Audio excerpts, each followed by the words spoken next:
Hindi naman ako masamang tao, Nak. Ang hinahanap ko lang talaga, yung anak ko, si Buboy. At naisip nyo puntahan yung address ko. Hindi ka ba nag-iisip na baka niloloko lang kita? Ay, hindi naman. Kasi, andito ka. Yung kasing number ng anak ko, nasa'yo. Magkaibigan ba kayo? Ale. Edith Lazaro. Aling Edit, unang-una wrong number kayo. Akin tong number na to, postpaid. Bigay sa anong network, 4 na buwan na. Baka ho anak niyo unang may-ari. Recycled number, pero sa akin na po tong number ngayon eh. Dili, kasi yung number na yun ang iniwan ng anak ko nung umalis siya ng Cebu. Wala akong pakiumalis na kayo. Sige na, layas! Pag inaantay mo. Ha? Bingi ka ba? Wala naman kasi akong pupuntahan eh.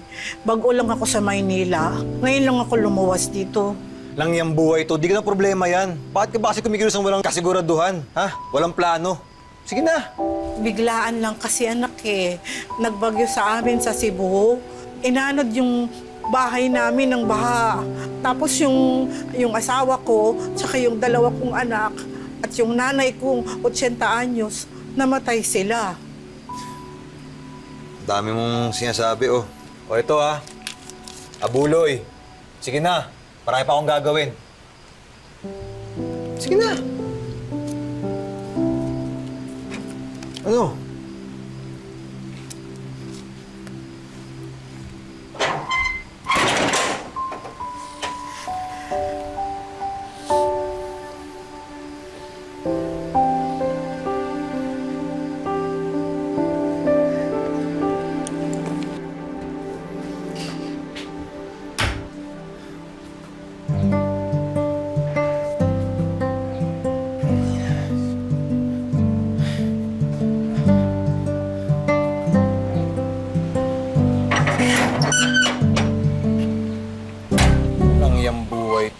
Anong ginagawa nito dito?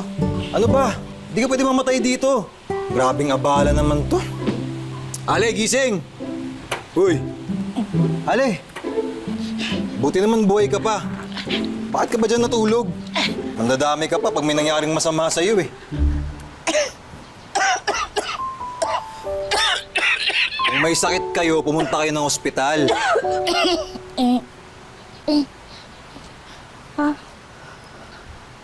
Basa na yung pera mo eh. Paano ko makakapunta ospital? Wala ka bang insurance o ano? Health plan? Oh, yan. Ganyan mangyayari pag hindi insured. Malis na ho kayo. Patuloy niyo yung 500. Okay pa yan. Sige na. Alis na. Anak, baka naman pwede akong makiusap sa'yo. Baka naman pwedeng dito na ako makitira ba? Wala ka bang kasambahay? Pwede kita pagsilbihan. Walang bayad. Sige na, habang hinahanap ko yung anak ko. Alam ko na yan. Modus yan. Anak, tignan mo naman yung sitwasyon ko. Ikaw, ang laki ng katawan mo. Pwede mo naman akong saktan eh. Kung gagawa ako ng masama, diba? Anak, kahit awa na lang, tatanawin kong malaking utang na loob yun sa'yo. O sige, 2 araw lang ha. Thank you ba? Sige na, babalik ako. Jogging lang ako. Oo, salamat, Nak.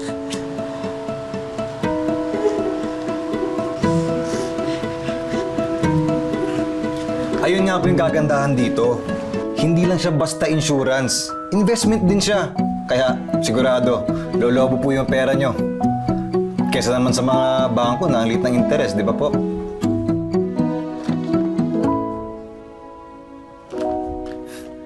Yes, ma'am.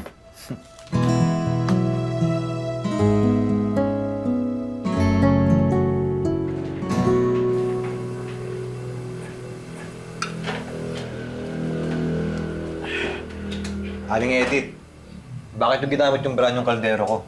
Ay, pasensya ka na, anak, ha? Kasi naghahanap ako ng lulutuan ba? Wala naman ako makita dito ang kaldero tsaka kawali. Paano ka nagluluto? Di dapat kayo nangingialam ng gamit. Kaya tuloy na nga kayo eh. Ano to? Bulalo.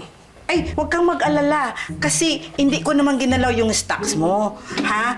Ginamit ko yung 500 peso na bigay mo sa akin. Ha? Pamasahe mo yung pauwi. Paano ka aalis niyan?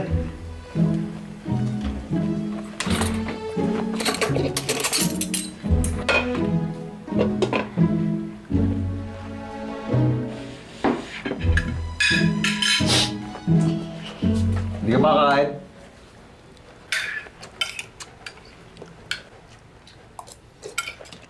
Gutom na gutom ka, nak. Ngayon ako nakatingin nito eh. Lutong bahay. Sarap pala. Hayaan ni mo, ha? Habang andito pa ako, lagi kitang ipagluluto. Kasi yung mga dilata, hindi yun masustansya. Paalala ko lang, Aling Edith. 2 days ka lang dito.